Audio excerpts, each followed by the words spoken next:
Hello everyone, आज है 26 सितंबर और आज इस वीडियो में हम बात करने जा रहे हैं इजी ट्रिप प्लान से फिर इज माई ट्रिप कह लो आप इसको। तकरीबन 7% की तेज़ी यहाँ पर देखने को मिली है। 36 रुपये पर शेयर जा चुका है और भैया बड़ा गेम यहाँ पर होता नज़र आया है। छोटा मोटा नहीं, बहुत बड़ा गेम यहाँ पर प्रमोटर खेल चुके हैं। खेल रहे नहीं, खेल चुके हैं। तो देखिए, वीडियो को शुरू करूँ उससे पहले अगर आपने अभी तक चैनल को सब्सक्राइब नहीं किया है तो प्लीज़ अभी इसे सब्सक्राइब कर लीजिए, क्योंकि आगे भी बहुत सारे वीडियोस हैं जो आपको काफ़ी ज़्यादा हेल्प करेंगे। तो 36 रुपये का शेयर है, 6.5% का ग्रोथ यहाँ पर कह सकते हैं कि तेज़ी आई यहाँ पर। लेकिन एक महीने में देखो तो गिरावट बहुत बड़ी है, बहुत बड़ी है। एक मेजर फॉल हमने कल यहाँ पर देखा था, 20% तक गिर गया था इंट्राडे में। लेकिन एंड ऑफ द डे तकरीबन 16% का डिक्लाइन तो रहा ही यहाँ पर, और आज जाकर तेज़ी आई है। और देखिए, कल जब गिरावट आई थी तो खबर ये थी कि प्रमोटर ने 2.60% का स्टेक ऑफलोड करा है। लेकिन एक्चुअली में बाद में खबर है कि प्रमोटर ने भैया सिर्फ 2.60% नहीं, 14% का स्टेक एक झटके में ऑफलोड कर दिया यहाँ पर। लेकिन फिर भी आज यहाँ पर तेज़ी है, क्योंकि देखो जिस प्राइस पे ऑफलोड करा गया है डेफिनेटली उस प्राइस से नीचे अगर जाता है तो वापस एक सपोर्ट बंद, एक तेज़ी देखने को मिल जाती है, और आज वही देखने को मिली है। यहाँ पर जो कल खबर आई थी, यहाँ पर अगर आप देखोगे तो 20% का क्रैश कल आया था एज प्रमोटर ऑफलोड 2.60% का स्टेक वाया ब्लॉक डील। ठीक है, तो ये कल की खबर थी। अगेन एक्चुअली में और बड़ी क्वांटिटी बेची गई है। यहाँ पर अगर आप देखो तो अराउंड 4.60 करोड़ शेयर्स जो थे, वो मतलब कोई मिलाकर 2.60% का स्टेक बनता है ये, तो वो यहाँ पर बेचा गया 38 रुपीज़ का फ्लोर प्राइस पे ये डील यहाँ पर हुई थी। और उसके बाद अगर आप देखो, उसके बाद देखो तो ऑन ट्यूसडे सितंबर 24 CNBC के सोर्स ने बताया कि जो निशान पिट्टी है, वन ऑफ द प्रमोटर, जिन्होंने भाई साहब 8.50% का स्टेक बेचा ब्लॉक डील में, कुल मिलाकर 622 करोड़ के आसपास का यहाँ पर वो ब्लॉक डील का साइज था।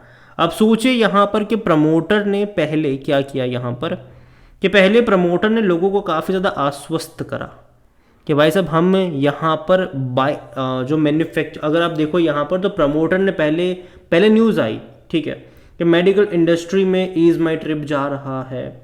ठीक है, 30% का स्टेक खरीदा है रोलिंग्स इंटरनेशनल में, और 60 करोड़ रुपए में 49% का स्टेक खरीदा है प्लीफ्लैग होम में। तेज़ी आ गई।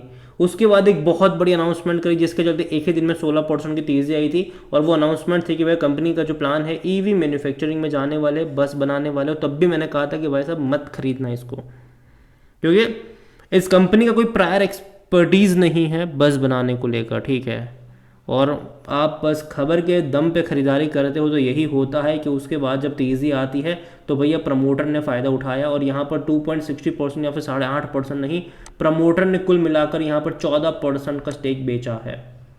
14% का स्टेक यहाँ पर बेचा है प्रमोटर ने। यहाँ पर देखो तो जो निशान पिट्टी है उन्होंने कितने शेयर्स बेचे, 24,65,50,000 के आसपास के शेयर्स उन्होंने बेचे हैं, 14%, और तकरीबन 920 करोड़ रुपए, और वो भी ओपन मार्केट ट्रांजैक्शन हुए हैं यहाँ पर। आप समझ रहे हो हुआ क्या है आपके साथ, ओपन मार्केट ट्रांजैक्शन हुए हैं, और जो प्राइस रेंज था वो 37-38 रुपीज़ के आसपास का था। और जाहिर सी बात है जब गिरावट आई, ठीक है, 34 पे आज तेज़ी देखने को मिली। उसकी वजह भी ये थी कि देखो मार्केट जो है जिस प्राइस पे डील हुई है उससे नीचे कहीं ना कहीं कंपनसेट करने की कोशिश ज़रूर करता है, और उसके ऊपर आने की कोशिश अभी यहाँ पर जो देखने को मिली है वही है। और यहाँ पर पहले जो प्रमोटर की जो होल्डिंग थी वो 64.30% की थी, अब इस बिकवाली के साथ 50% की होल्डिंग प्रमोटर की हो चुकी है, जो कि अगेन अच्छा साइन नहीं है, इतनी कम होल्डिंग प्रमोटर की। और देखो आप 64 रुपीज़ का प्राइस देख रहे हो, मैं देख रहा हूँ 75% की होल्डिंग थी प्रमोटर के पास कुछ महीनों पहले, वो ऑलरेडी बेच कर 64% पर आए थे, अभी तो एक ही झटके में 14% बेच दिया इन्होंने। तो भाई साहब दिक्कत तो है यहाँ पर, ठीक है, दिक्कत तो है यहाँ पर। हालांकि कुछ और भी है जिन्होंने यहाँ पर ख़रीदारी करी है, ठीक है। मीनवाइल कोर फॉर मैक्रोम जो है जिन्होंने 5 करोड़ शेयर खरीदे हैं, क्राफ्ट इमर्जिंग मार्केट फंड और इलाइट कैपिटल फंड उन्होंने मतलब 1.05 करोड़ शेयर्स खरीदे हैं यहाँ पर, यह NSE का डेटा है। और जो परचेज प्राइस है उनकी वो 34 से 37 रुपीज़ के आसपास की है। अगेन कह दूँ ये सारे ओपन मार्केट से खरीदारी हुई है, प्रमोटर ने बेचा सीधा ओपन मार्केट में, यहाँ पर अगर आप वॉल्यूम्स देखो, कल भी बड़ी क्वांटिटी में ट्रेडिंग हुई थी, आज भी तकरीबन 21 करोड़ से भी ज़्यादा के शेयर ट्रेड होते यहाँ पर नजर आए। बड़ी क्वांटिटी में ट्रेडिंग अभी भी यहाँ पर है। मार्केट कैप 6,500 करोड़ के आसपास देखने को मिल रहा है। कंपनी के बारे में अगर हम बात करें तो according to Moneycontrol user 83% लोग कह रहे हैं खरीदारी करो और 8% लोग कह रहे होल्ड करो, सॉरी बेच के भाग जाओ, 9% लोग कह रहे होल्ड करो यहाँ पर। और जहाँ तक बात करी जाए इस कंपनी में, तो जैसे कि मैंने पहले कहा, प्रमोटर पहले भी बेच रहे थे, ठीक है। पिछले साल भी प्रमोटर ने कितनी क्वांटिटी बेची थी अगर आप यहाँ पर देखो तो 6,25,00,000 से भी ज़्यादा के शेयर बेचे थे जो निशान पिट्टी थे उन्होंने। और ये जो प्रमोटर एक और थे और एकांत पिट्टी, उन्होंने 10 करोड़ शेयर बेचे थे यहाँ पर 40 और 42 रुपीज़ के आसपास ये ट्रांजेक्शन हुए थे। इस बार दोबारा तो पहले से बेचे 75% से ऑलरेडी बेच कर ये 64% पर आए थे, अभी और क्वांटिटी बेची इन्होंने।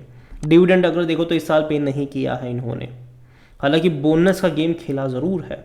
अगर आप देखोगे तो 2022 में इन्होंने बोनस और स्प्लिट दोनों का गेम खेला था। अब देखिए यहाँ पर कि जनवरी में एक का डबल कर दिया और अगेन उसी साल अक्टूबर में एक का 3 कर दिया। स्प्लिट भी अगर आप देखो तो एक का डबल कर दिया यहाँ पर। तो इस हिसाब से प्राइस एडजस्ट हुआ। यही वजह कि जब देखने में शेयर आपको सस्ता लगता है, अगर आप वैल्यूएशन निकालते हो तो वो सस्ता नहीं है। 55 का पी है, इतनी गिरावट के बाद आया है ये। सेक्टर पी 44 का है। कोई भी एनालिस्ट खरीदारी की यहाँ पर बात नहीं कर रहा है। फिनेंशियल्स देखो तो देखो देखने में, जैसे कि मैंने कहा कि 34-35 रुपये का शेयर आपको लग सकता है कितना सस्ता वैल्यूएशन है, और कंपनी प्रॉफिटेबल है, 32 करोड़ का प्रॉफिट कर रही है, 45 करोड़ का प्रॉफिट कर रही है। लेकिन नेगेटिव चीज़ आप देखो कि प्रमोटर 75 से 50% पर आ गए यहाँ पर, ठीक है। दूसरी बात अगर आप यहाँ पर देखो तो कंपनी जिस सेक्टर में है, टिकटिंग का बिजनेस इनका, ठीक है, और बहुत सारी कंपटीशन है इनकी। मेक माई ट्रिप से लेकर भाई साहब गोवा बीबो से लेकर अदानी से लेकर बहुत सारे लोग हैं, बहुत सारे, पेटीएम से लेकर बहुत सारे लोग हैं। जोमेटो भी फ्यूचर में घुसेगा यहाँ पर, याद रखिएगा। जो जोमेटो भी कर रहा है ना वो फ्यूचर में घुसेगा। अंबानी भी इस फील्ड में घुसने वाले हैं। तो इनके पास एक्चुअली में ऑप्शन है नहीं, ये डेफिनेटली अपने और अगर सोर्सेज ढूंढ रहे हैं, जिनमें से इन्होंने अयोध्या में जब राम मंदिर का इनोग्रेशन हो रहा था, इन्होंने होटल बिजनेस की में एंट्री करने का फैसला लिया था और अयोध्या में 5 स्टार होटल खोलने का फैसला, उनकी अनाउंसमेंट थी। बाद में उसका क्या हुआ कुछ पता नहीं है। अभी इन्होंने ईवी मैन्युफैक्चरिंग को लेकर भाई अनाउंसमेंट करी, तेज़ी आ गई उसके चलते, ठीक है। तो फ़ायदा किसने उठाया? प्रमोटर ने उठाया, बिकवाली करके।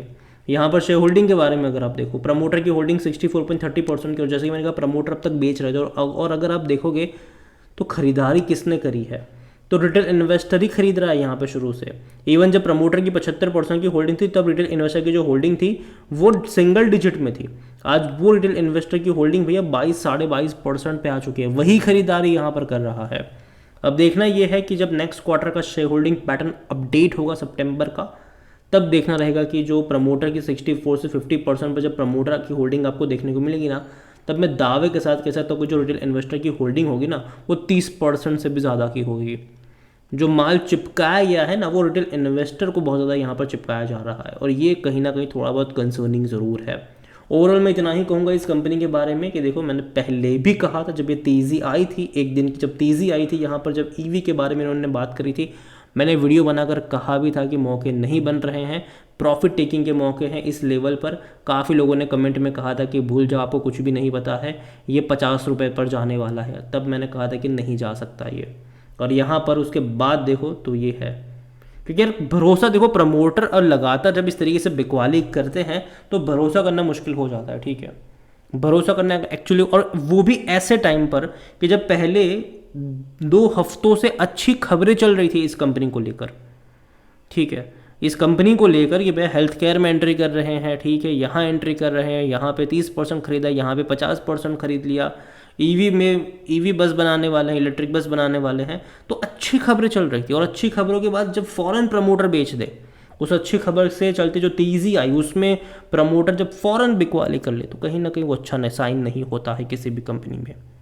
क्योंकि अच्छी खबर पे भरोसा करके जो रिटेल इन्वेस्टर वो खरीदारी करता है यहाँ पर, और फिर बाद में वो फंस जाता है ऊपर के लेवल पर, और यहाँ पर यही हुआ है।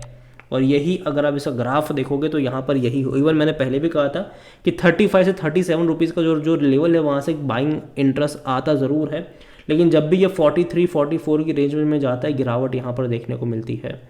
इस बार ये जिस तरीके से एक्चुअली प्रमोटर का बिहेवियर रहा उसके चलते एक मेजर फॉल यहाँ पर आया, वरना कहीं ना कहीं मुझे लगता था कि अगर गिरावट आती भी यहाँ से नॉर्मल तरीके से तो कहीं ना कहीं 35-37 रुपीज़ की रेंज में एक सपोर्ट बनता, वहाँ से वापस मतलब तेज़ी आती, वापस 43 पे जाकर वापस गिरावट आती और वहीं 40 रुपये के नीचे दोबारा जाता। तो ये यहाँ पर पहिया ये चल रहा है इसका। अगेन मैं इतना कहूँगा कि यहाँ पर थोड़ा सा वेट करो, स्टेबल होने दो इसको, ठीक है, जल्दबाजी मत करना। अगर आपके पास है तो होल्ड करो, लेकिन जब भी ये 42 से 45 की रेंज में जाएगा प्रॉफिट टेकिंग के मौके बनेंगे, ना कि खरीदारी के। ये सोचिए 50 पे जाएगा, ये सोचिए कि ये सोचे खरीदारी मत करना या फिर होल्ड भी मत करना। अगेन ये मेरा पर्सनल ओपिनियन है, कोई भी इन्वेस्टमेंट एडवाइस नहीं। वीडियो को यहीं पे एंड करता हूँ। पसंद आए हो तो लाइक करो, शेयर करो, चैनल पर अगर पहली बार है तो प्लीज़ सब्सक्राइब करें। और इज द ट्रिप प्लान से इज माई ट्रिप के बारे में क्या सोचते हैं वो भी आप मुझे कमेंट में लिख के बता सकते हैं। Thank you.